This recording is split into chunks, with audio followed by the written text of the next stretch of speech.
اولاد کے حقوق میں سے پہلا حق یہ ہے جو والدین کے ذمے عائد ہوتا ہے، وہ ان کے لیے اچھی ماں کا انتخاب کرنا۔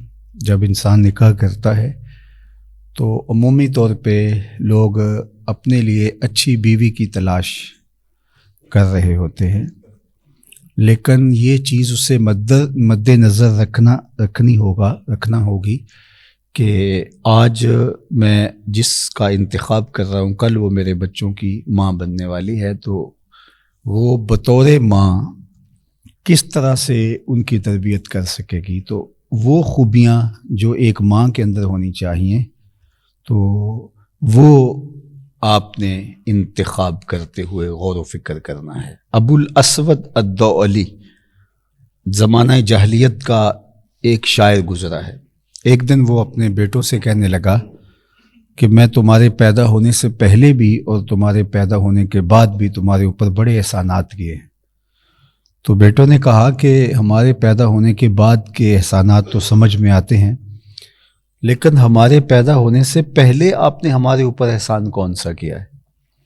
تو ابو الاسود الدؤلی کہنے لگا اپنے بیٹوں کو، اپنی اولاد کو، کہ میں ایک شاعر ہوں اور شاعر کی طبع کے اندر جو حسن پسندی ہے تو بیوی کے انتخاب کے لیے اس کی اول ترجیح یہی ہونی چاہیے تھی، لیکن میں جب اپنی بیوی کی تلاش میں نکلا تو میں اس خیال سے تلاش کیا کہ جو میرے بچوں کی بہتر ماں بن سکے، تو میں نے اپنے جذبات کی قربانی دے کر تمہارے لیے اچھی ماں تلاش کی، اپنے لیے اچھی بیوی تلاش کرنے کی نسبت۔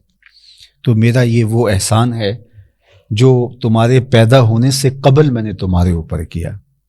اگرچہ اچھی بیوی ہی اچھی ماں بنے گی، لیکن یہ ترجیح جب انسان ذہن میں رکھے گا تو پھر بہت ساری چیزوں کو مد نظر رکھ کر کے اس کا خیال رکھے۔ یہ ایک مضمون جو ہے وہ بڑا ہی اہمیت کا حامل ہے، اور انشاءاللہ یہ ہم نے اس پر باقاعدہ ورکنگ کی ہے، اور ہمارے ادارے کے اندر باقاعدہ اس کے اندر لیکچر ریکارڈ ہوئے ہیں، اور وہ انشاءاللہ کچھ عرصے کے بعد یوٹیوب پر اور جو ہے وہ باقی جو سوشل میڈیا کے چینلز ہیں ان پر اپلوڈ کر دیے جائیں گے۔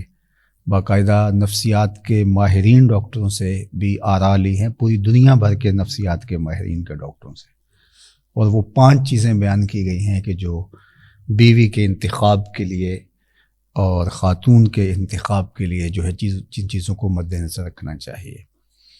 تو اس کے بعد پھر ماں جب بنتی ہے تو اس کو اولاد کی تربیت کیسے کرنی چاہیے، والد کی ذمہ داریاں کیا ہے، اس پر 10 گھنٹے کے لیکچر ریکارڈ ہوئے ہیں، اور انشاءاللہ وہ بھی جو ہے وہ اپلوڈ کر دی جائے گی، وہاں سے بہت کچھ سیکھنے کو مل سکتا ہے۔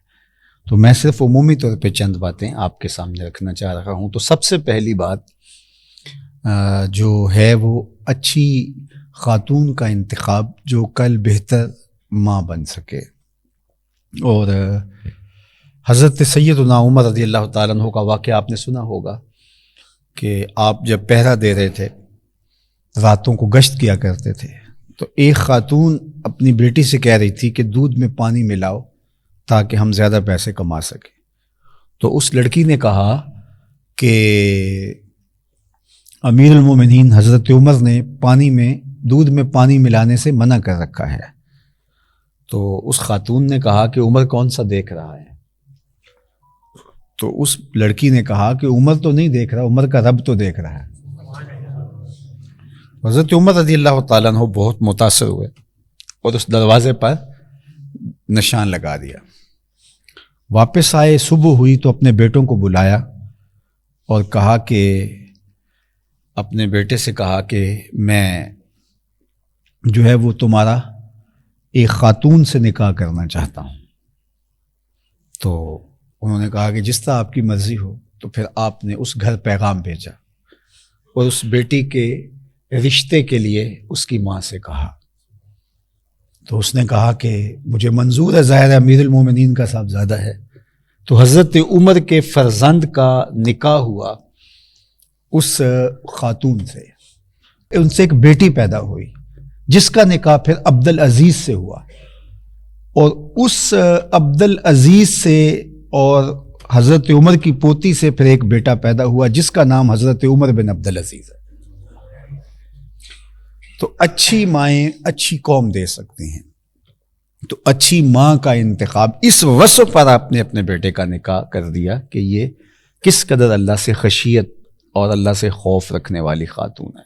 حضور نے ارشاد فرمایا کہ نکاح کیا جاتا ہے 4 چیزوں کی وجہ سے، لمالہا، لجمالہا، لحسبہا، لحسنہا۔ کسی کے مال کی وجہ سے نکاح کیا جاتا ہے، حسب و نسب کی وجہ سے نکاح کیا جاتا ہے، اسی طرح جو ہے وہ حسن کی وجہ سے نکاح کیا جاتا ہے، یا پھر جو ہے وہ اس کی خاندانی وجاہت کی وجہ سے نکاح کیا جاتا ہے۔ تو ارشاد فرمایا کہ جو لدینہا، چوتھی چیز فرمائی لدینہا، اس کے دین کی وجہ سے نکاح کیا جاتا ہے۔ پھر فرمایا کہ جو ہے وہ دین کی وجہ سے نکاح کرنے کی پھر تلقین ارشاد فرمائی، اور دین سے مراد وہ خوبیاں ہیں جو دین ہمیں بتاتا ہے، وہ جہاں پائی جائیں۔ فرمایا جس کا اخلاق اور جس کا اخلاق اور جس کا دین تمہیں پسند آ جائے اس سے اپنی بیٹی کا نکاح کر دو۔ نکاح کے انتخاب کے لیے 2 چیزیں بیان فرمائی، جس کا خلق اور جس کا دین تمہیں پسند آ جائے اس سے اپنی بیٹی کا نکاح کر دو۔ اسی طرح ادھر بھی دین اور اخلاق کو ترجیح دی گئی ہے۔ تو سب سے پہلے جو ہے وہ ماں باپ کے ذمے اولاد کا حق یہ ہے کہ وہ بیوی ہے تو خاتون ہے تو وہ اچھے شوہر کو تلاش کرے جو کل بچوں کا اچھا باپ بن سکے، اور اگر مرد ہے تو وہ اچھی خاتون تلاش کرے جو کہ اچھی ماں بننے کی صلاحیت رکھتی ہو۔ اگر معاشرے میں ڈیمانڈ یہ ہوگی تو پھر یہ صلاحیتیں لوگ اپنے اندر پیدا بھی کریں گے۔ جب رشتوں کی ڈیمانڈ یہ نہیں رہے گی، ظاہری چمک دمک اور مال و دولت اور یہ ساری چیزیں ہوں گی تو پھر ظاہر ہے اس کی طرف دوڑ لگ جائے گی، اور جب اوصاف حمیدہ اور اچھی عادات، دینداری اور یہ چیزیں عورت کے لیے معیار قرار پائیں گی تو پھر رجحان فطری طور پہ ادھر ہو جائے گا۔ تو آج اگر ہمارے ہاں ان چیزوں کی کمی واقع ہو رہی ہے تو پھر اس کا سبب یہ ہے کہ ہمارے رجحان اور ہماری ترجیحات تبدیل ہو گئی ہیں۔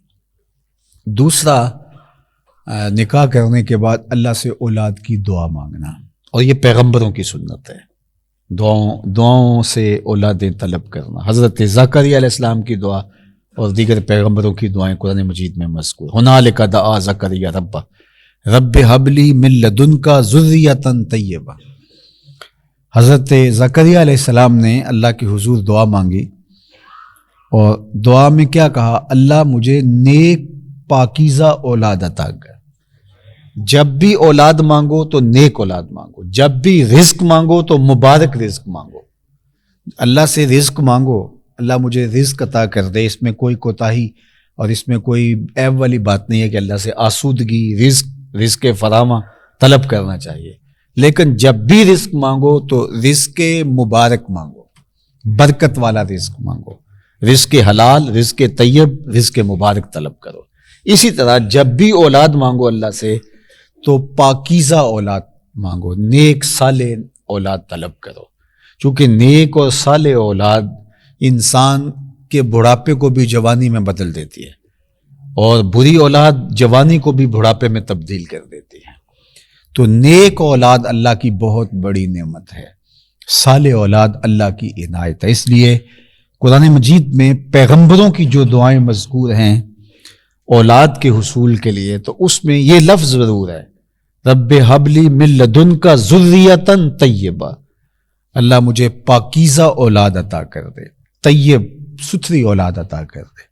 تو اللہ سے اس کا طلب کرنا کہ اللہ ہمیں نیک صالح اور پاکیزہ اولاد، تو یہ اولاد کا حق ہے، ان کے لیے دعائیں مانگنا۔ ویسے نکاح کے بعد فطری طور پہ یہ جذبہ اللہ سینوں کے اندر بیدار کر دیتا ہے۔ جب انسان نکاح کرتا ہے تو نکاح کے مقاصد میں بھی حصول اولاد ہے۔ نکاح کے مقاصد میں سے ایک مقصد عصمت کے جوہر کی حفاظت ہے۔ اللہ تعالیٰ نے انسان کے جسم کے ساتھ جس طرح کچھ تقاضے رکھے ہوئے ہیں، کھانے کی ضرورت ہے، پینے کی ضرورت ہے، تو جنسی خواہشات کی تکمیل انسان کی طبعی اور فطری ضرورت ہے۔ تو جس طرح انسان حلال میسر نہیں ہوگا تو اپنے پیٹ کی آگ بجھانے کے لیے حرام کی طرف جائے گا، اس طرح جنسی خواہشات کی اگر حلال طریقے سے آبیاری نہیں ہوگی تو پھر حرام کی طرف چلا جائے گا۔ تو اس کے لیے طیب طریقہ کیا ہے؟ نکاح کرنا۔ فرمایا کہ یا معاشر الشباب من استطاع منکم الباء فلیتزوج فإنہ اغض للبصر واحسن للفرج فمن لم یستطع فعلیہ بالصوم فإنہ لہ وجاء۔ اے جوانوں کے گروہ، تم میں سے اگر کوئی نکاح رکھنے کی استطاعت رکھتا ہے، یہاں استطاعت مالیہ مراد ہے، تو وہ فوراً نکاح کر لے، اس لیے کہ یہ نظر کا اور پارسائی کا محافظ ہے۔ اور اگر تم میں سے کوئی نکاح کرنے کی فی الحال طاقت نہیں رکھتا تو وہ کثرت کے ساتھ روزے رکھے، فَإِنَّهُ لَهُ وِجَاء، اس لیے کہ یہ قاطع شہوات ہے۔ تو اگر جوانوں کی شادی کسی وجہ سے تاخیر کا شکار ہے تو ان کو روزے رکھنے چاہیے تاکہ وہ پاک دامن رہیں۔ اولادوں کی شادی فوراً کر دینی چاہیے، اور اگر کسی وجہ سے نہیں کر پا رہے، معقول رشتہ نہیں مل رہا اور ابھی مالی استحکام نہیں یا کوئی اور چیز ہے، تو پھر یہ ہے کہ ان کو ترغیب دیں روزہ رکھنے کی، تاکہ جو ہے وہ پاک دامن رہیں، اپنی عصمت کا جوہر نہ لٹا بیٹھے۔ تو یہ پہلا مقصد نکاح کا عصمت کے جوہر کی حفاظت، اور دوسرا نکاح کا مقصد بقائے نسل انسانی، کہ جو ہے وہ نسل انسانی کی بقا جو ہے وہ نکاح کے ذریعے سے ہوتی ہے، اولاد کا حصول یہ مقصد ہے نکاح کا۔ تیسرا مقصد جو ہے وہ نکاح کا سکون قلب و ذہن۔ تو اس طرح نکاح کے مقاصد میں سے یہ دوسرا مقصد بقائے نسل انسانی ہے، اور جو ہے وہ اولاد کا حصول ہے۔ تو عمومی طور پہ اولاد کا حصول نکاح کے مقصد میں شامل تو ہوتا ہے، لیکن نکاح کرنے والوں کو اس کی اتنی شدت سے خواہش اس وقت نہیں ہوتی جب وہ نکاح کی تیاریاں کر رہے ہوتے ہیں۔ جب نکاح ہو جاتا ہے تو سب سے بڑی خواہش جو پیدا ہو جاتی ہے وہ اولاد کی ہے، کہ اللہ تعالیٰ اولاد سے مالا مال کرے، اولاد عطا کرے، تو پھر دعائیں مانگنا، اور جب بھی دعائیں مانگی جائے تو پھر یہ مانگی جائے اللہ مجھے ذریت طیبہ عطا کی جائے۔ تو یہ دعائیں اولاد پر اثر انداز ہوتی ہیں جب آپ اللہ سے ان کے لیے طیبہ اور ذریت صالحہ کی دعا کرتے ہیں، تو یہ اثرات مرتب ہوتے ہیں اولاد کے اوپر۔ پھر اللہ تعالیٰ امید پیدا کر دے تو پھر اس کی حفاظت کرنا، بالخصوص یہ زیادہ حق ماں کا ہے، اور کچھ ذمہ داریاں باپ کی بھی ہیں کہ وہ ان وسائل کو باہم پہنچائے جس سے بچے کی حفاظت ہو سکے، اور ماں جو ہے وہ اس مرحلے سے بچے کی، اللہ اکبر، اس طرح آبگینے کے اندر شیشے کے اندر کوئی قیمتی چیز رکھی ہو تو اس کو سنبھال کے رکھنا، کوئی ٹھیس نہ لگ جائے۔ ذرا تصور کیجئے 9 ماہ تک اس امانت کو ماں کیسے اٹھاتی ہے۔ اگر اولاد اس چیز کو ذہن میں رکھے تو کبھی ماں باپ کا دل نہ دکھائے، جس طرح اس حساس نعمت کو آبگینے کے اندر، اپنے پیٹ کے اندر سوتے ہوئے بھی، جاگتے ہوئے بھی، اٹھتے بیٹھتے احتیاطی زندگی اس کی ہے کہ میرے جو ہے وہ بیٹے کو کوئی، میری اولاد کو کوئی ٹھیس نہ پہنچے۔ تو یہ ماں باپ کا حق بھی ہے، اور اولاد کو سمجھنا چاہیے کہ اس حق کو ادا کرنے کے لیے ماں کس مشقت سے گزری ہے۔ قرآن نے کہا نا وہن علی وہن، تکلیف پر تکلیف سے اس نے زندگی گزاری، کتنی مشکلوں سے گزر کر کے اس نے شیشے کے اندر، رحم مادر کے اندر جو ہے اس امانت کو کسی ٹھیس، کسی ٹھوکر، کسی تکلیف اور کسی ضعف سے بچایا، خوراک کا خیال رکھا، گرمی سردی کا، دیگر ضروریات کا۔ پھر اس کے بعد زچگی کا مرحلہ ہے، تو یہ زچہ بچہ دونوں کے لیے موت و حیات کا مسئلہ ہوتا ہے، تو ماں اس تکلیف سے گزر کے بچے کو جنم دیتی ہے۔ تو یہ کتنا مشکل ترین مرحلہ تھا جس سے ماں گزری۔ پھر اس کے بعد بچے کی تربیت کا آغاز ہوتا ہے، تو ماں سب سے پہلے اپنی چھاتی کا دودھ دیتی ہے، اور اللہ تعالیٰ جل شانہ نے بچے کو فطرتاً یہ چیز ودیت کر رکھی ہے کہ دودھ کیسے کشید کرنا ہے۔ بہت ساری چیزیں بچہ اس دنیا پہ آ کے سیکھتا ہے، ہاتھ ہوتے ہیں پکڑنا نہیں جانتا، زبان ہوتی ہے لیکن بولنا نہیں جانتا، پاؤں ہوتے ہیں چلنا نہیں جانتا، سنتا ہے سمجھ نہیں سکتا، بہت ساری چیزیں ہیں، دیکھتا ہے پہچان نہیں پاتا. تو یہ ساری صلاحیتیں ہیں لیکن آہستہ آہستہ مانوسیت ہوتی ہے. لیکن ماں کی چھاتی سے دودھ کیسے نچوڑنا ہے یہ بچہ ماں کے پیٹ سے سیکھ کے آتا ہے. سورہ البلد اٹھائیے، وَهَدَيْنَاهُ النَّجْدَيْنِ. اللہ نے قرآن مجید میں انسان کو بتایا کہ تو غور تو کر کہ تیری جو ضرورت تھی ہم نے کیسے پوری کی. وَهَدَيْنَاهُ النَّجْدَيْنِ، دو ابری ہوئی گھاٹیوں کی طرف تیری رہنمائی کی.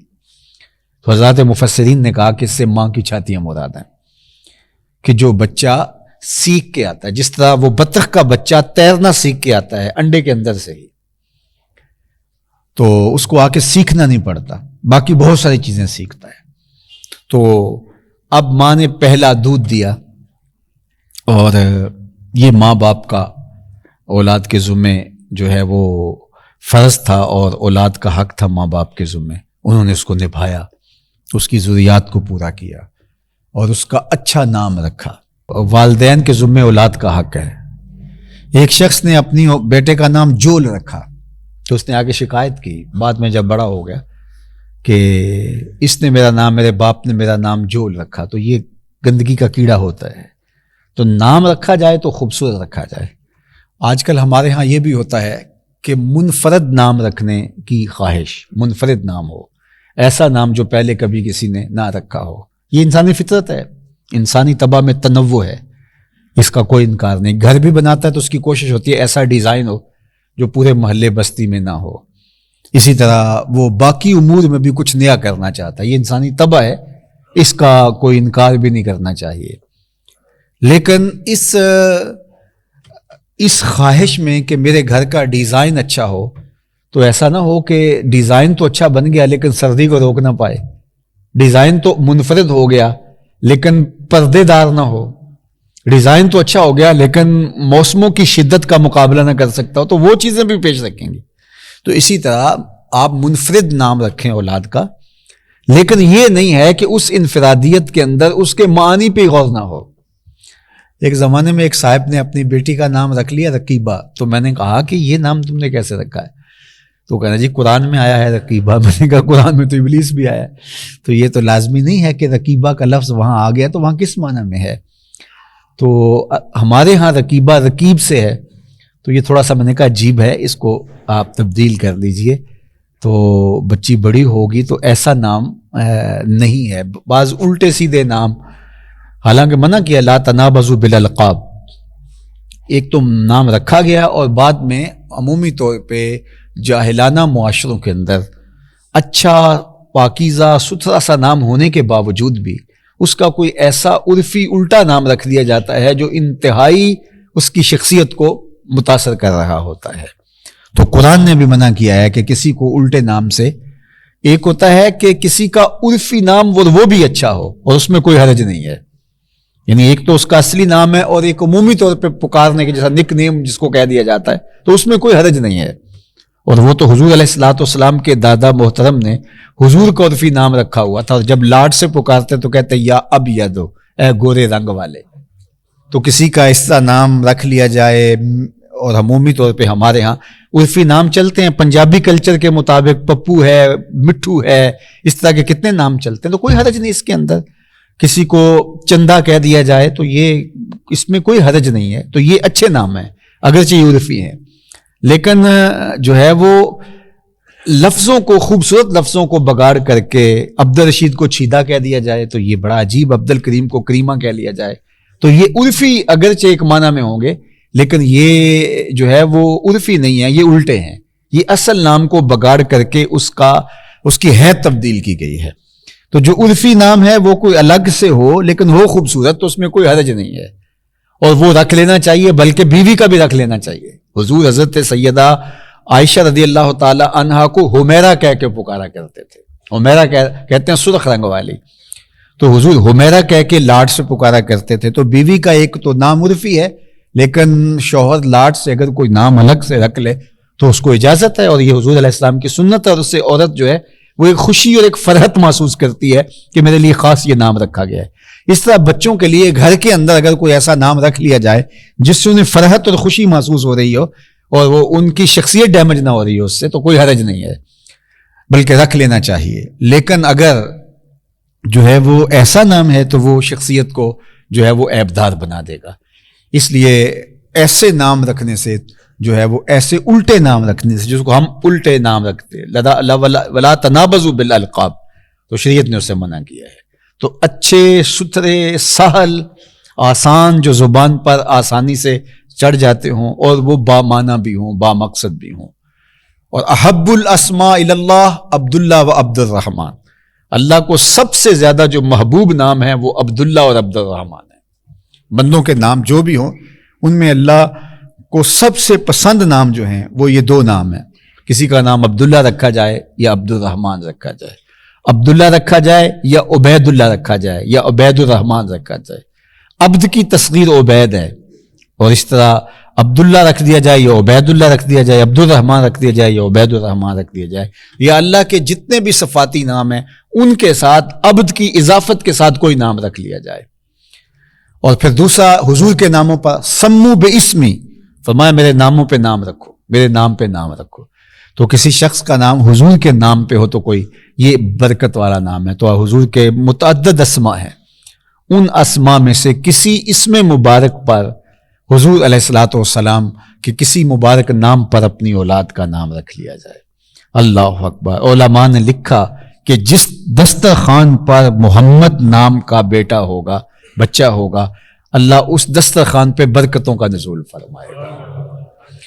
سیرت حلبیہ میں امام برہان الدین حلبی نے لکھا ہے کہ قیامت کا دن ہوگا تو اللہ اپنے محبوب سے آواز دے کے پکارے گا یا محمد، تو اس نام کے جتنے لوگ ہوں گے محمد نام کے، تو وہ اس آواز پہ جو ہے وہ لپکتے ہوئے دوڑ پڑیں گے۔ تو اللہ تعالیٰ فرمائے گا میں نے تمہیں تو نہیں بلایا، میں نے تو اپنے محبوب کو بلایا۔ تو وہ کہیں گے مالک نام تو یہی تھا تو ہم اس نام پہ آ گئے۔ تو اللہ فرمائے گا اچھا آگے ہو تو چلو یہ راستہ جنت کو جا رہا ہے، اس نام کے صدقے معاف کر دے گا۔ اللہ اکبر۔ تو اچھے نام رکھو، منفرد نام بھی رکھنا چاہو تو منفرد نام بھی حضور کے ناموں میں کتنے خوبصورت جو ہے وہ نام۔ ابھی میں پرسوں ترسوں کہیں گیا تو میں نے ایک بچے کو پوچھا کہ تمہارا نام کیا، تو اس نے کہا میرا نام محمد تہامی ہے۔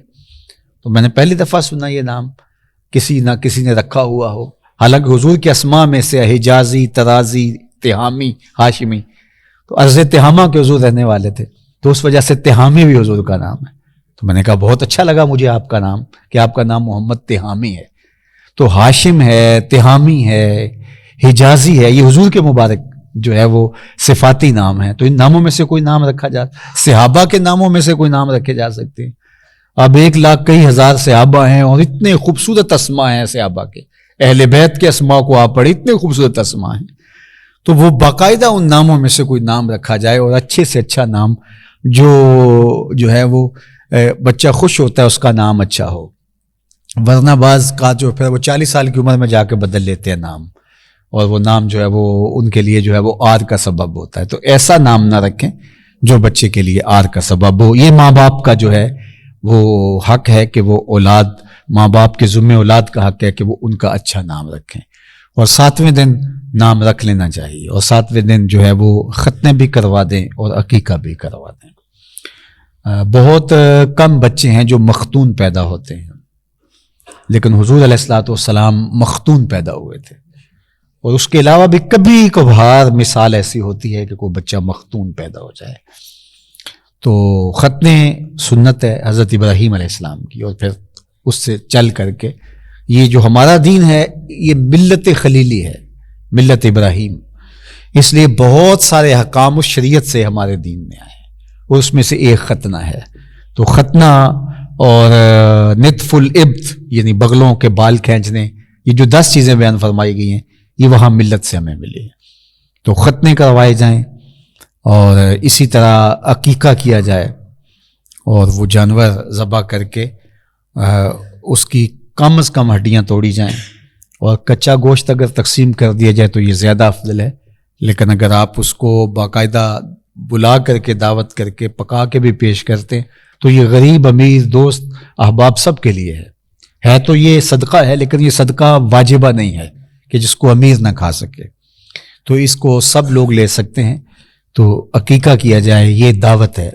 اور میں آپ کو اسلام کا مزاج بتاؤں، اسلام میں دعوت کو بہت اہمیت دی گئی ہے، یعنی شادی ہو تو فرمایا ولیمہ کرو چاہے ایک بکری سے ہی کیوں نہ ہو، بیٹا پیدا ہو تو عقیقہ کرو، چاہے جو ہے وہ بچہ ہے تو 2 جانور لے لو، اور بیٹی ہے تو 1 جانور لے لو۔ اسی طرح خوشی ملتی ہے تو اس پر جو ہے وہ دعوت کی جائے۔ عربوں میں تو بڑی قسموں کی دعوتیں ہیں، کوئی سفر سے واپس آئے تو اس کی دعوت ہے، اس کا جو ہے وہ نام ہے، کوئی مصیبت سے نکلے تو اس کی دعوت ہے، اس کا الگ نام ہے، اس طرح شادی کی دعوت ہے، اس کا الگ نام ہے، اور اتنی دعوت 16-17 غالباً ان کی دعوتوں کی اقسام ہیں جن کے الگ الگ نام ہیں۔ تو مختلف طریقوں سے یعنی لوگوں کو کھانا کھلانے کی ترغیب جو بتائی گئی ہے، ضیافت ان دعوتوں میں سے ایک ہے، جو ضیافت ہے، جو مہمان نوازی ہے، ان دعوتوں میں سے ایک ہے۔ تو اس طرح کی 16-17 دعوتیں ہیں جو کہ لوگوں کو کھلائی جاتی ہیں۔ تو ہمارے اسلام کا مزاج کھانا کھلانا ہے، اور خوشی کے اظہار کا بہترین طریقہ یہ ہے، اور اس میں افطار ہے، اس میں سحر ہے، اور افطار کروانا اس کا ثواب بتایا گیا ہے، ضیافت کا ثواب بتایا گیا ہے، دعوت کا ثواب، ولیمے کا ثواب، عقیقے کا ثواب۔ تو یہ ساری وہ چیزیں ہیں جس سے جو ہے وہ خوشی ملتی ہے، اور خوشی کو بانٹنے سے خوشی بڑھتی ہے۔ خوشی کو جتنا بانٹیں گے اتنی خوشی زیادہ بڑھ جائے گی، اس لیے ہمیں خوشی کے موقع پر دعوت کرنے کی تلقین کی گئی ہے۔ تو وہ ایک صورت ہے عقیقے کی۔ تو انشاءاللہ بات آگے بڑھے گی، لیکن وقت اب اپنے دامن کو سمیٹ گیا، تو میں اسی پہ اپنی